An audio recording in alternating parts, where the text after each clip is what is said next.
Hey everyone, welcome back. Dave in History for the Ages here. So yes, you are reading this correctly. The secret U.S. plan to nuke the moon, Project A119, right? And so this is a real Cold War story. I don't have a lot of videos on the Cold War, so I thought it'd be kind of fun to include this one in here. Let me explain to you what exactly happened here. This was actually a real thing. And so, some people know it's 1957, right? We're after World War II, we're deep into the 50s, and get Sputnik, right? And Sputnik, of course, was the satellite that the Soviet Union launched first.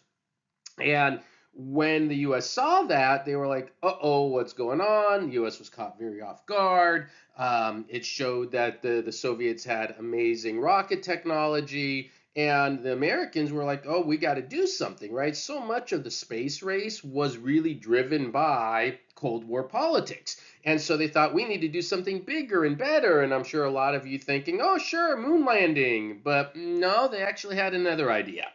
And the other idea was, let's nuke the moon. And so this was a real plan. It was started like in 1958, and there was a commission to do this as a goal, to actually drop a nuclear bomb on the moon. And the idea was behind it to kind of display American power, right?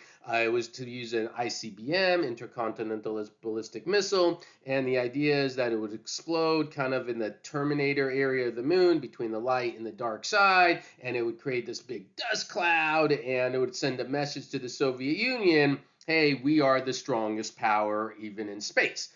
So that was the philosophy behind it. One interesting person that was involved with the planning was a man named Carl Sagan. Maybe some of you have heard of him. Yes, that Carl Sagan. And the science behind it was thinking, well, there's no atmosphere, so a typical mushroom cloud that you would see on Earth would be massive. There'd be a dust cloud, there'd be, lunar material sent out into space everywhere. And, the scientists themselves were not sure how this would work, right? How much debris there would be, whether it would, have long term impacts. They didn't know this stuff, but they were actually theorizing about some of this. And so that's some of the ideas that they had. And again, why do this? You go, why would they do this? Well, the number one reason was, again, intimidation. People would think a nuclear explosion would be a very bold display in the United States to the Soviet Union if you could make a nuclear explosion on the moon. There were some who said, this is a good scientific research. You could study the effects of nuclear blast on low gravity, things like that.